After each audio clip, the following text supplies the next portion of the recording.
गोपाष्टमी का ये सुंदर पावन अवसर है। भारत देश श्रद्धा और विश्वास को बहुत महत्व देता है और इस देश में सबसे अधिक श्रद्धा और विश्वास यदि कहीं रहा है तो गौ के प्रति बहुत बड़ी श्रद्धा हमारी रही है और इस श्रद्धा का ही ये रूप दिखाई देता है कि भारतवर्ष में एक आज़ादी की क्रांति का जो प्रथम बिगुल बजा 1857 में, उसमें गौ एक बड़ा कारण बना। हम लोग अपने देश में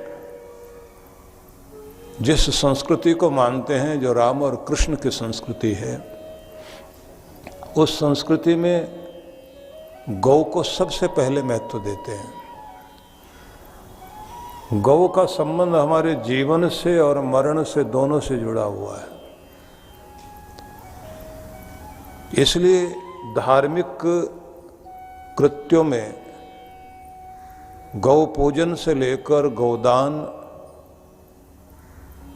और स्वयं की मुक्ति हेतु भी गौदान करने की अपनी एक बड़ी परंपरा है।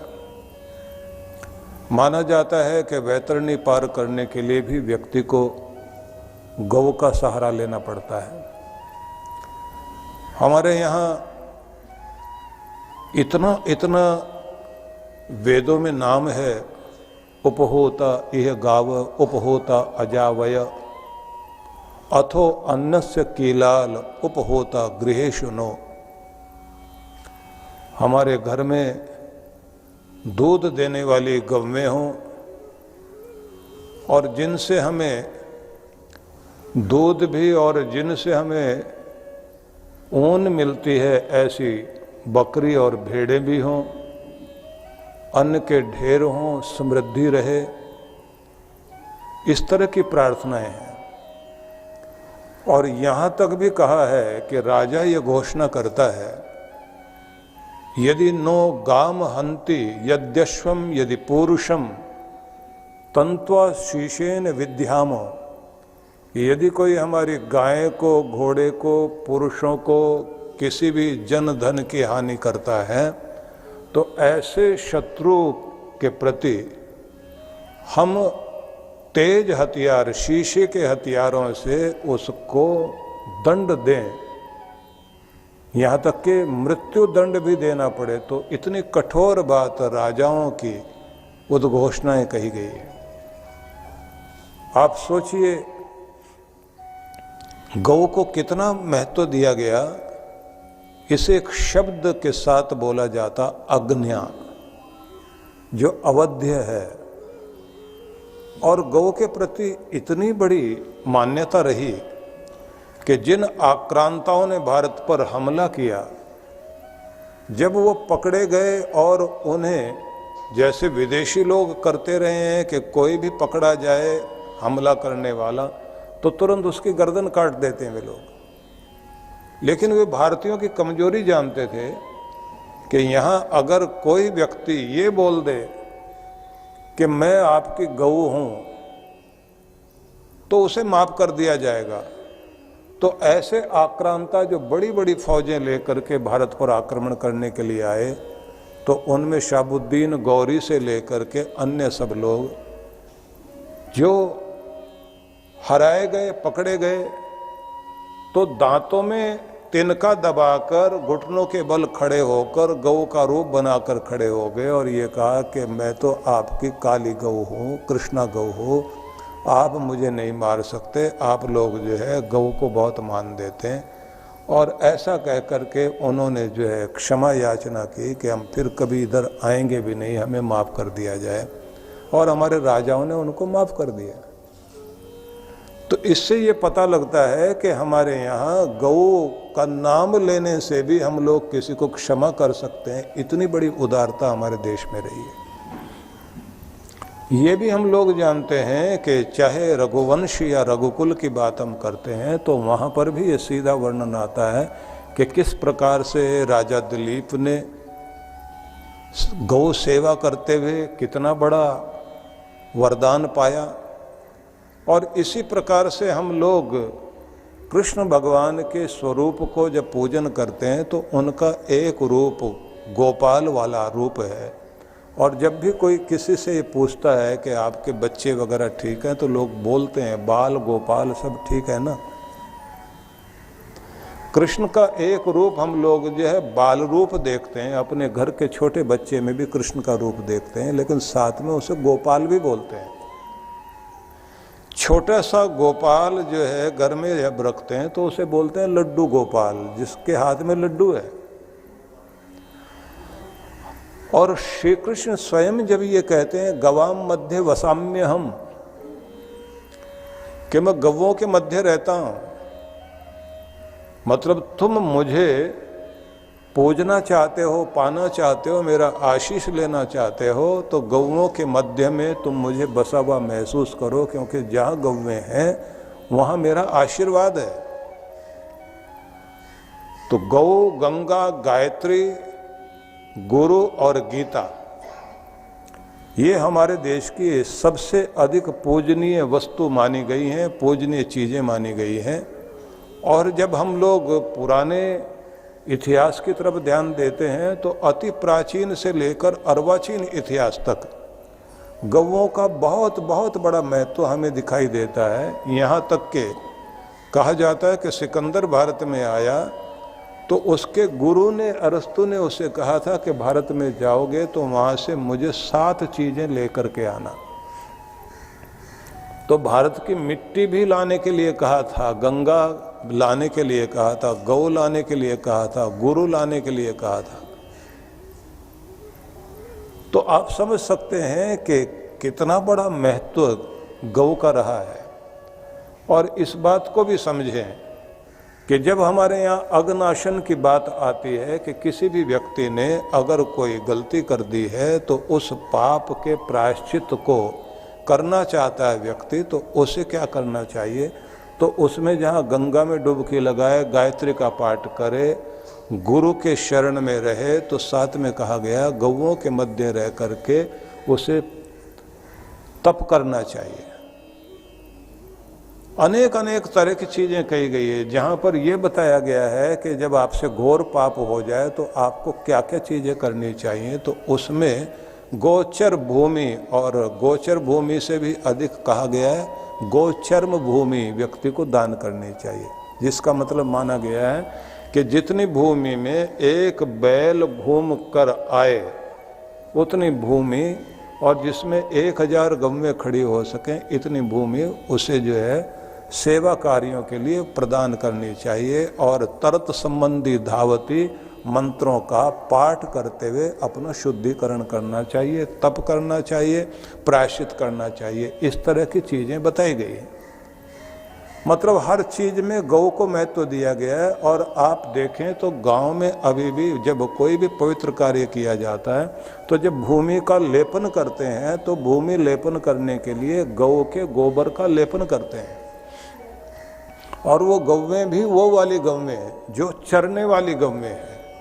अभी तो जो शहरों में गौवें खड़ी हैं उनके भी दूध में मेद, वसा ज़्यादा बढ़ने लगा, क्योंकि ज़्यादातर गौवें खड़ी रहती हैं।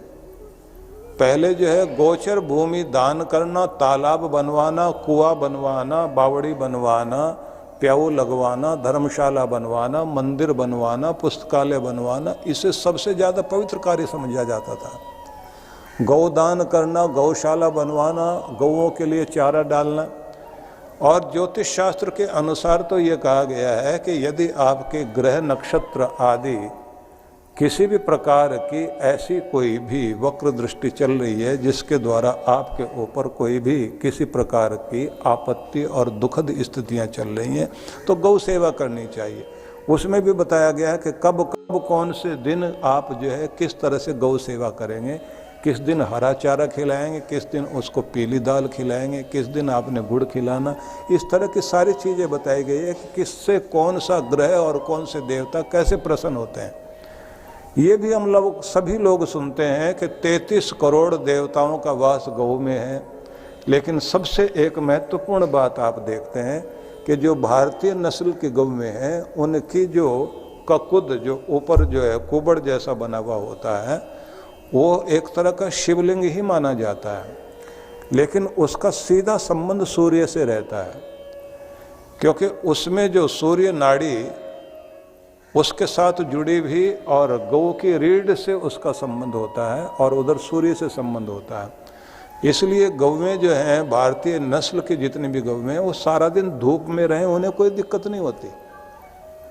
भैंस को दिक्कत हो सकती है, विदेशी नस्ल की जो गौवें हैं वो धूप में नहीं रह पाती, लेकिन ये धूप में रहती हैं और इनका सबसे बड़ा प्रभाव ये देखने में आता है कि जब इनके ऊपर सूरज की किरणें पड़ती हैं तो वो जो इनका ककुद बना हुआ होता है, क्योंकि दो चीज़ें इनकी बहुत होती है, एक तो इनका गल कंबल, गले के नीचे जो लटकने वाला जो है कंबल जैसा जो दिखाई देता है ना, जो चमड़ा लटका हुआ होता है, ये इनकी पहचान, और जो इनका ककुद है वो इनकी पहचान।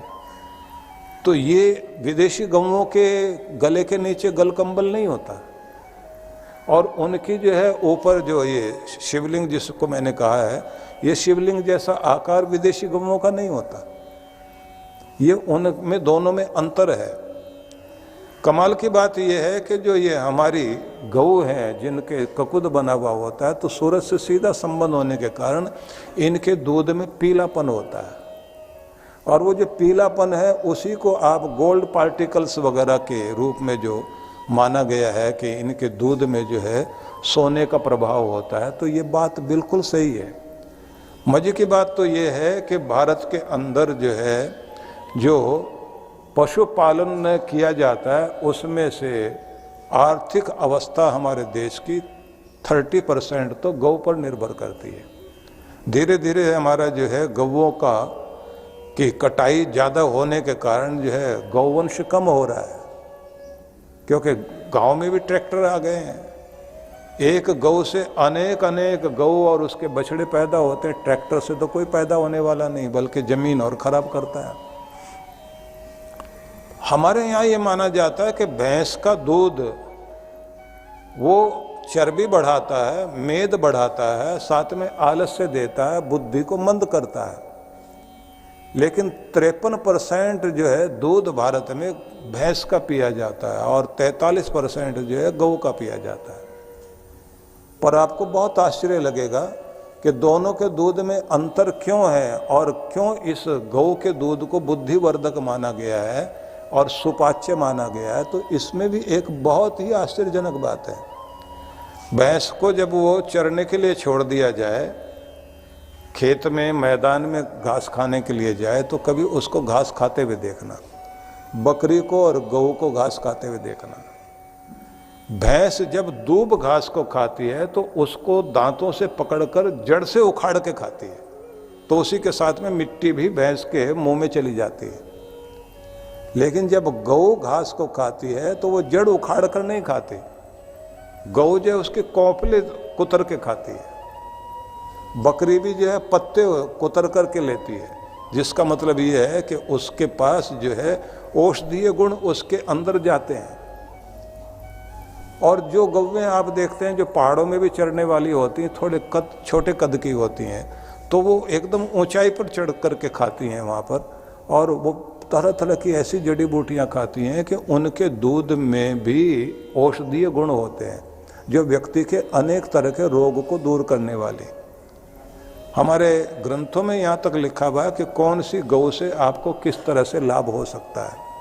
अभी बहुत तरह की रिसर्च जो है दुनिया भर में चल रही है, लेकिन मैं आपको कुछ चीज़ें थोड़ी अलग तरह से बताना चाहता हूँ जिस पर हमें विचार करना चाहिए। आपने कभी भी देखा होगा कि जिस समय भैंस कहीं बंधी हुई होती है और उसको दूहने के लिए उसके बच्चे को छोड़ा जाता है, तो वो अपनी माँ की तरफ चलता ही नहीं, उसे पकड़ के धकेलना पड़ता है। धकेल धकेल के ले जाते हैं कि चलो भैया दूध पियो, तो वो आराम से चलते चलते चलते चलते जैसे बहुत आलसी होता है ना कोई, ऐसे चल के उसके पास दूध के लिए जाता है। गाय के बछड़े को छोड़ के देखिए आप, ऐसा उछलता हुआ भागता हुआ जाता है, बड़ी स्फूर्ति होती है उसमें। तो जिसको अपने बच्चों को फुर्तीवान बनाना है, बुद्धिमान बनाना है, उसे चाहिए कि अपने बच्चों को गाय का दूध पिलाए और खुद भी अगर पिए तो गाय का दूध ही पीना चाहिए। इससे बढ़िया कोई दूध हो नहीं सकता।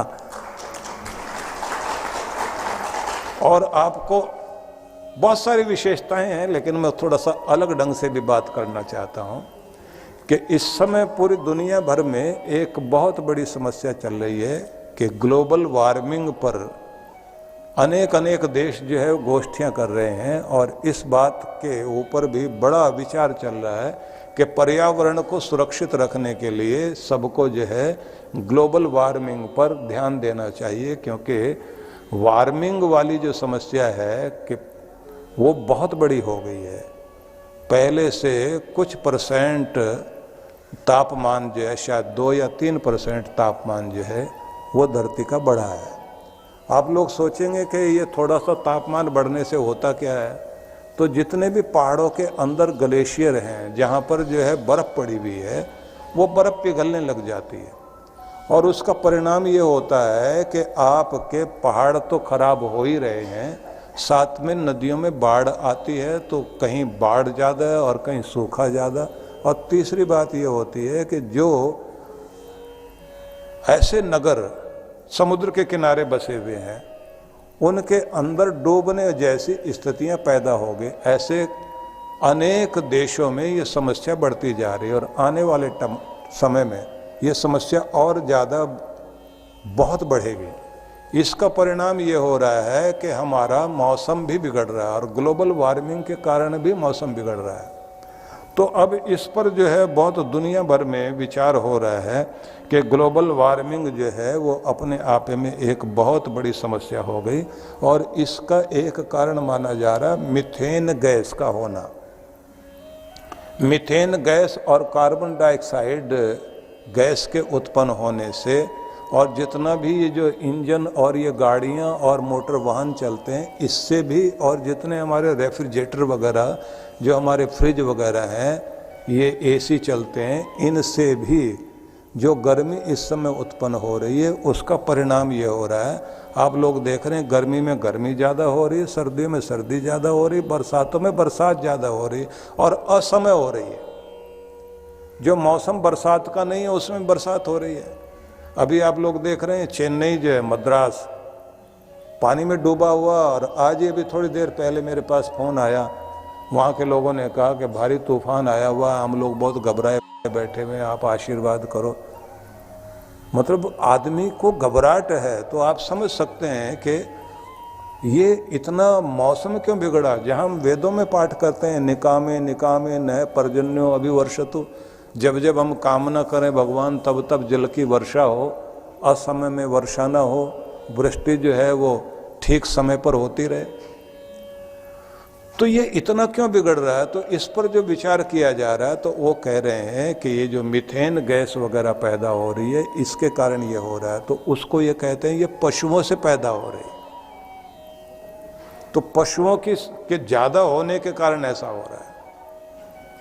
असलियत ये है कि जो यूरोप और अमेरिका में ये लोग गौवें पालते हैं और पशु पालते हैं, तो वो दूध के लिए नहीं पाली जा रही, वो जो है उनका मांस खाने के लिए पाल रहे हैं। और ये लोग कर क्या रहे हैं, जो पूरे दुनिया भर के देशों में समस्या बनी हुई है, कि ये अनाज खिलाते हैं पशुओं को उनका मांस बढ़ाने के लिए, अनाज का प्रयोग करते हैं सड़ा करके शराब बनाने के लिए, क्योंकि उनके यहाँ ज़मीनें बहुत हैं, एक ही बार में जो है वो बीज बोते हैं, और क्योंकि जैसे ही उनका बर्फ़ पिघल जाता है, बर्फ़ पिघलने के बाद में ज़मीन जो खाली होती है, मौसम जैसे ठीक होता है, जैसे स्प्रिंग डेज शुरू होते हैं, उसी के साथ में ये खेतों में बुआई कर देते हैं और एक फसल लेते हैं, बहुत अच्छी फसल लेते हैं, अनाज बहुत हो जाता है इनका।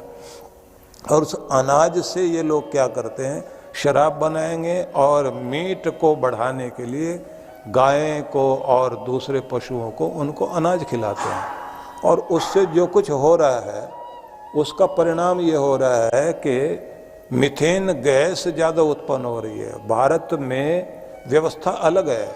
यहाँ पर ये माना जाता है कि गऊ को चरने के लिए छोड़िए आप, और गऊ का जो चारा है, आप जो गऊ के लिए चारा डालते हैं, उन चारा का भी एक व्यवस्था है।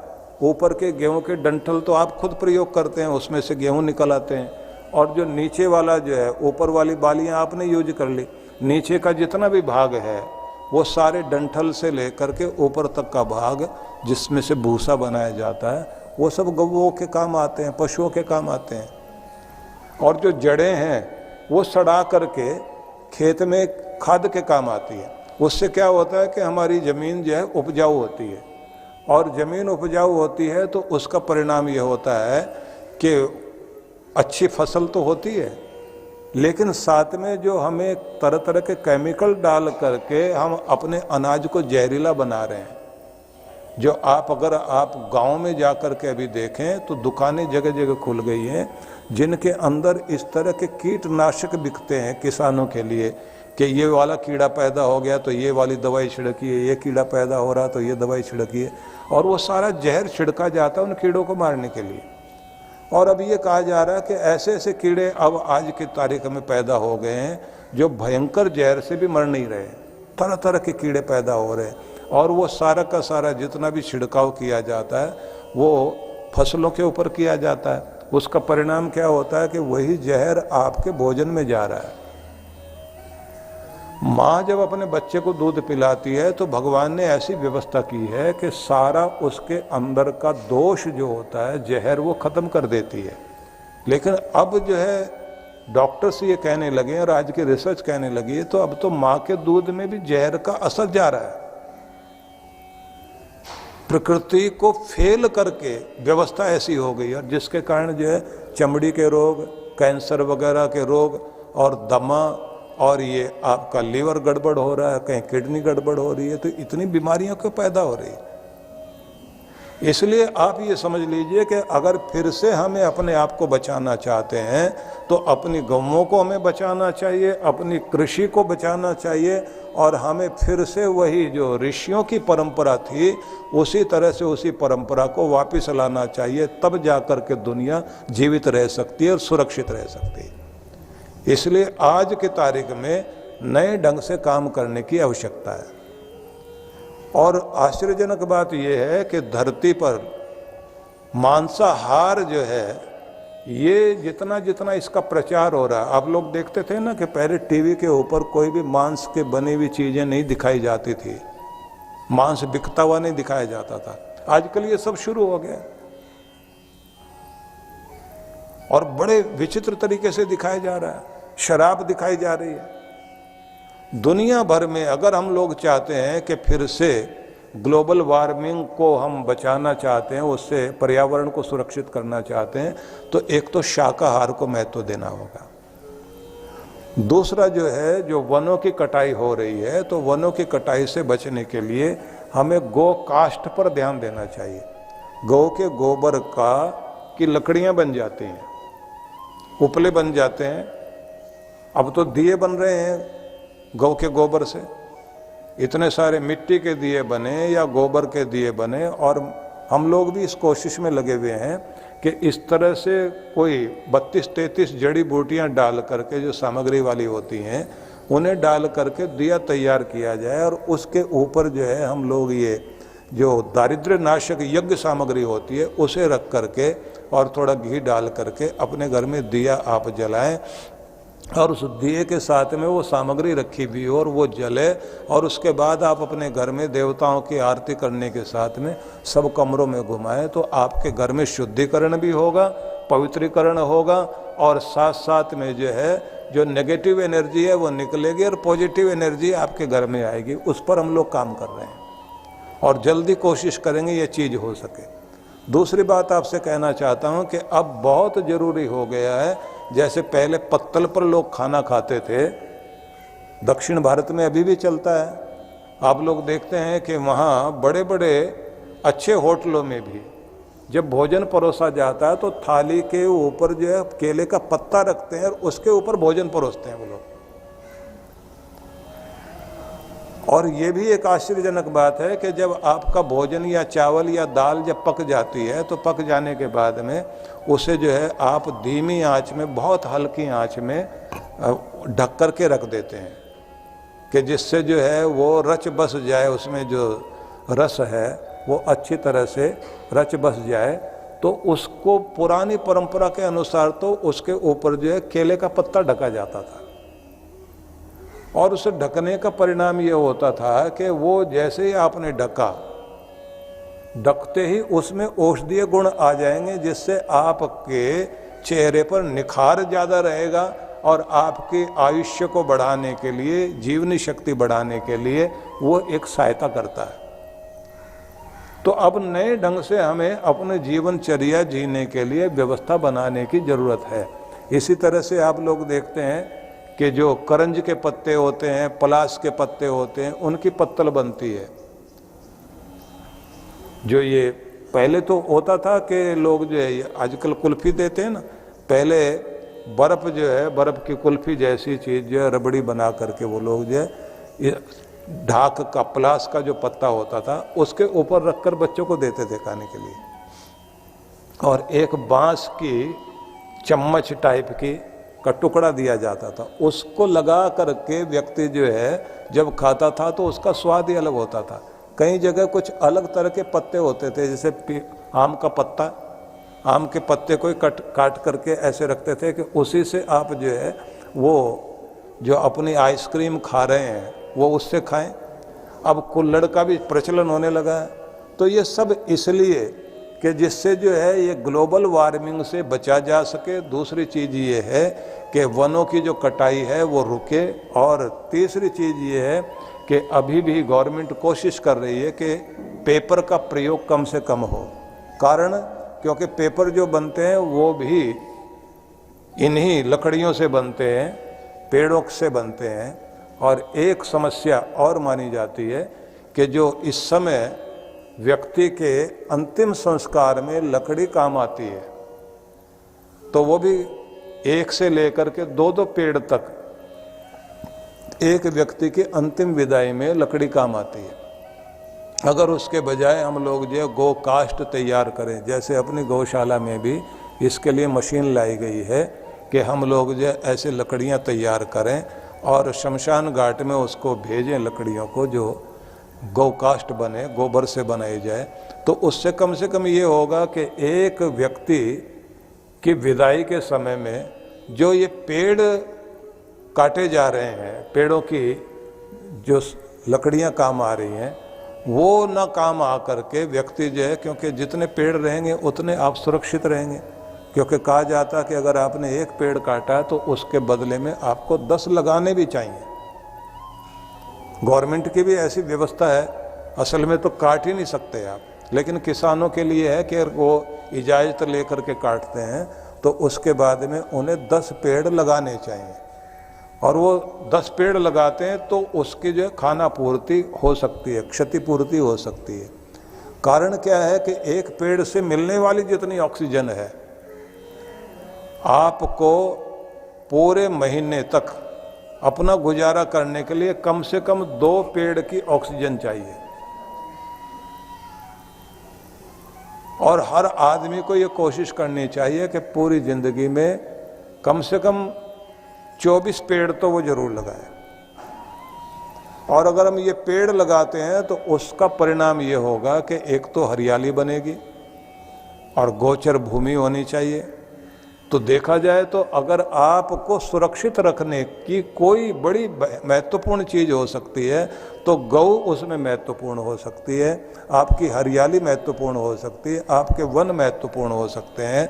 और इसी तरह से ये जो हमारी परंपरा मानी जाती है कि आपको गौ के लिए हर दिन कुछ न कुछ ग्रास निकालना चाहिए और गौओं के संरक्षण के लिए कार्य करना चाहिए। तो ये केवल धार्मिक दृष्टि से इसको नहीं ध्यान दें, इससे हमें ये भी समझना चाहिए कि ये हमारे पूरे जीवन के लिए और सबको सुरक्षित रखने के लिए गौ का पालन करना, गौओं को सुरक्षित रखना, ये हमारे लिए बहुत बड़ा कर्तव्य है। और अगर ये गौएं नहीं रहेंगी तो फिर इंसान का जीवन भी सुरक्षित नहीं है। आप सोचिए कि जितना मिलावटी दूध इस समय मिल रहा है, इतनी तो गौवें नहीं है जितना दूध आ रहा है, खोया आ रहा है। दिवाली के समय में कितने कितने लोग पकड़े जाते हैं जो यूरिया मिला करके और वो दूध बना रहे होते हैं। एक व्यक्ति पकड़ा गया जो ट्रेन में दूध देता था, वो चाय देता था, तो उससे पूछा गया कि तुम जो है कैसे दूध बनाते हो? बोले जी दूध बनाने की जरूरत ही नहीं, हम तो पेंट लेके आते हैं वाइट वाला, ये जो होता है ऑफ वाइट पेंट। बोले उसकी 2 बूंद डाल देते हैं और उसका पानी वो बना करके उसी से चाय बना दी। लोगों को तो वाइट वाइट चाहिए ना कि दूध मिलाया नहीं मिलाया। बोले साहब बहुत ज़्यादा मिला है, आप कहते तो थोड़ा और ज़्यादा मिला देते, अपनी तो 2 बूंद ही लगनी है। कुछ भी मिला दे कोई, मिलावट वाला दूध आपके बच्चे पिए, उनकी स्थिति क्या होगी? हर कोई अपने बच्चों को सुरक्षित रखना चाहता है। छोटे छोटे बच्चों के अंदर इतनी सारी बीमारियां आ रही हैं, और जो गौ पालन कर भी रहे हैं तो उनको आप देख लीजिए, जिस तरह से गौओं के साथ अत्याचार हो रहा, पालन करने की तो बात क्या। बल्कि आश्चर्यजनक बात यह है कि गौशालाओं में जाकर हमारे लोग भी देखने जाते हैं, वहाँ बछड़े तो दिखाई नहीं देते, बछड़े नहीं है वहाँ पर। तो मैं ज़्यादा न कहते हुए आपको सिर्फ ये याद कराना चाहता हूँ कि इस समय हम सब का कर्तव्य बनता है कि गौओं के प्रति हम लोग अपना कुछ संकल्प लें कि गौ के सुरक्षा के लिए हम काम करेंगे, गौ के महत्व को हम समझेंगे।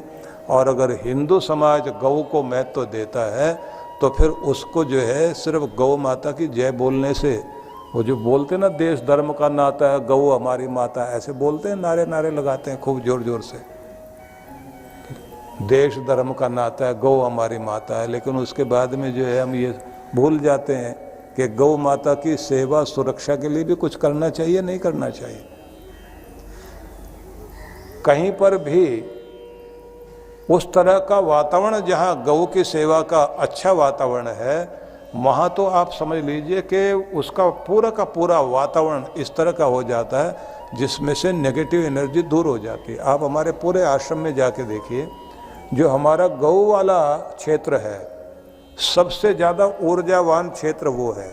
कैसा भी उदास आदमी जाए वहाँ पर जा कर के उन गौओं के बीच में खड़ा होकर, और वो जो छोटी छोटी गौएं हैं उन गौओं के बीच में वो छोटे बछड़े जो हैं, बछड़ियाँ हैं, उनको थोड़ा सा चारा खिला करके, उनको आप जो थोड़ा गुड़ खिला करके आइए, उनको उछलता हुआ देखिए, आप अपने हाथ में थोड़ा सा गुड़ रख करके उनको चटाइए, आपके जो भाग्य रेखा वो जागृत हो जाती है, आपका दुर्भाग्य मिटना शुरू हो जाता है। गौ का अपना प्रभाव है। हाँ, ब्लड प्रेशर वगैरह भी कहते हैं ना, ठीक होता है। एक बार मैं ज़्यादातर इस बारे में बोलता नहीं, क्योंकि पहले बोल दिया था एक बार, बड़ा जोश शोर से बोल दिया था, तो उसके बाद में गौएं उस समय थोड़ी सी थी, सारे लोग जो है सैकड़ों लोग इधर से जाके अपना ब्लड प्रेशर ठीक करने के लिए गौ के ऊपर हाथ चलाने चले गए। अब गौ जो है वो इतना गुस्से में आई, वो जो है सींग मारने को तैयार हो। वो मेरे पास आए, बोले जो है वो तो ब्लड प्रेशर हम अपना ठीक करने गए, गौ तो मारने के लिए चल रही है। मैंने कहा तुम्हारा ब्लड प्रेशर उसको चढ़ गया। तो मैंने कहा किसने कहा था 10-10 आदमी मिलके जो है उसके ऊपर हाथ रखने के लिए जाएंगे? तुम सेवा करने जा रहे हो या उसको जो खींचने जा रहे हो? एक ही दिन में सारे सेवा कर लेना चाहते हैं। श्रद्धा भाव से आप गौओं के बीच में जाएं, उनके लिए कुछ करें, और नहीं तो कम से कम एक नियम बना लें कि हम लोग जो है हर महीने कम से कम अपने जन्म वाली तारीख में एक गौ का चारा हम अपनी तरफ से भेजा करेंगे। ऐसा कोई नियम बना लीजिए आप। एक गौ को अपने जन्मदिन पर, किसी की 25 तारीख, किसी की 26 तारीख, किसी की 14 तारीख, ऐसे कोई ना कोई तारीख तो आपकी पड़ती है जन्मदिन की। क्योंकि कहते ना सबसे बड़ा दान या तो गौदान है या अन्नदान है। तो अन्नदान के लिए या अन्नपूर्णा के लिए तो लोग बहुत कुछ करते हैं, सबकी इच्छा होती है कि अन्नपूर्णा के लिए हम लोग जो है अपनी तरफ से योगदान करें। तो दूसरा, गौ के चारे के लिए भी कार्य करना चाहिए। कुछ लोगों को मैंने देखा है कि मारवाड़ी समाज में तो बहुत ज़्यादा है। जब वो गौदान करते हैं तो साथ में कहते हैं साहब 1 साल के गौ के चारे की बात और बताइए। मैंने कहा उसकी क्या जरूरत है, आपने गौदान तो कर दी। बोले गाय हमारी है तो चारा कौन खिलाएगा, तो सिर पे कर्जा तो हमारी चढ़ेगा। 1 साल का तो कम से कम हम अपनी जिम्मेदारी ले लें। तो ये बात मुझे बहुत पसंद आई कि आपने गौ बांधी तो कम से कम वो गौ जो दान की है उसका 1 साल का चारे की जिम्मेदारी लेके आपने कहा कि मेरी तरफ से जितना भी चारा एक गौ खाती है 1 साल के लिए मैं दे रहा हूँ।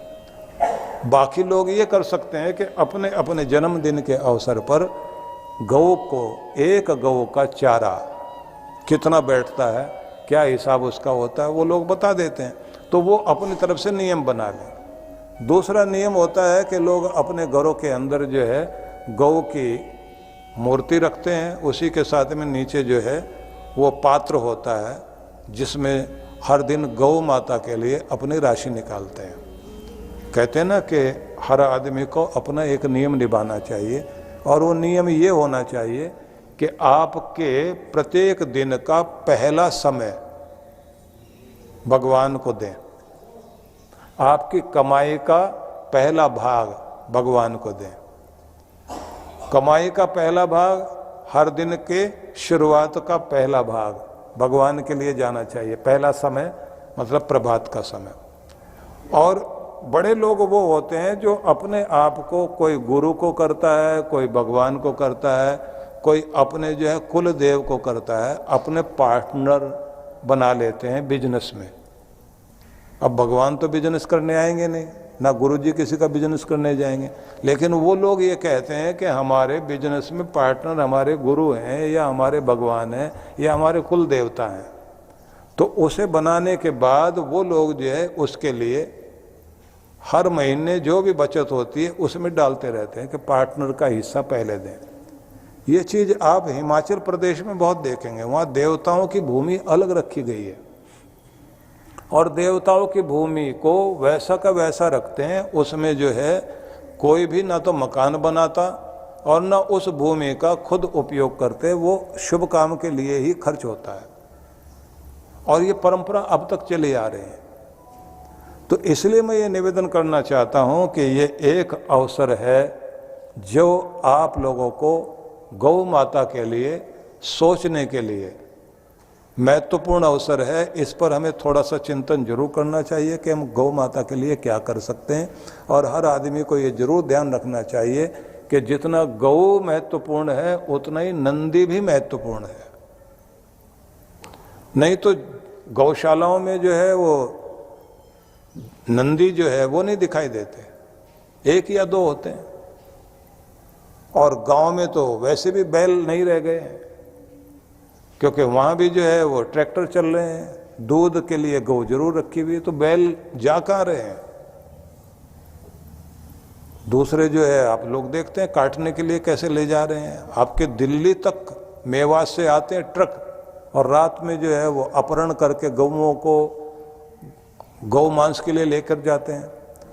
और कमाल की बात यह है कि यहाँ से बांग्लादेश में जा रही हैं गौएं, और किस तरह से वो पार कराते हैं, क्योंकि बीच में जो है बाढ़ लगी हुई है, और वो कटीली बाढ़ लगी हुई है। तो इन लोगों ने जो है क्रेन टाइप की रखी हुई है, इधर से जो है गौ को बांधते हैं उसमें, और झटका देके उधर गिराते हैं दूसरी तरफ। मर जाए तो लेकर के जाएंगे, काटेंगे उसको।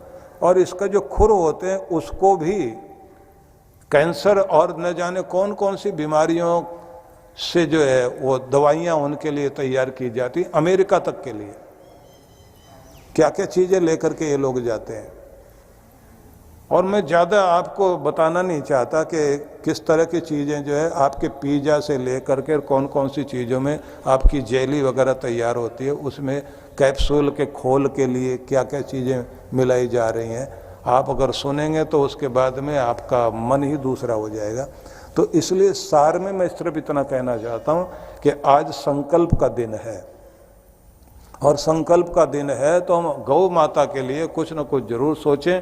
और हिंदू समाज अगर जो है गौ माता को पूजनीय मानता है तो अपने धर्म को सुरक्षित रखने के लिए हमें गौ के प्रति कुछ न कुछ संकल्पवान जरूर होना चाहिए।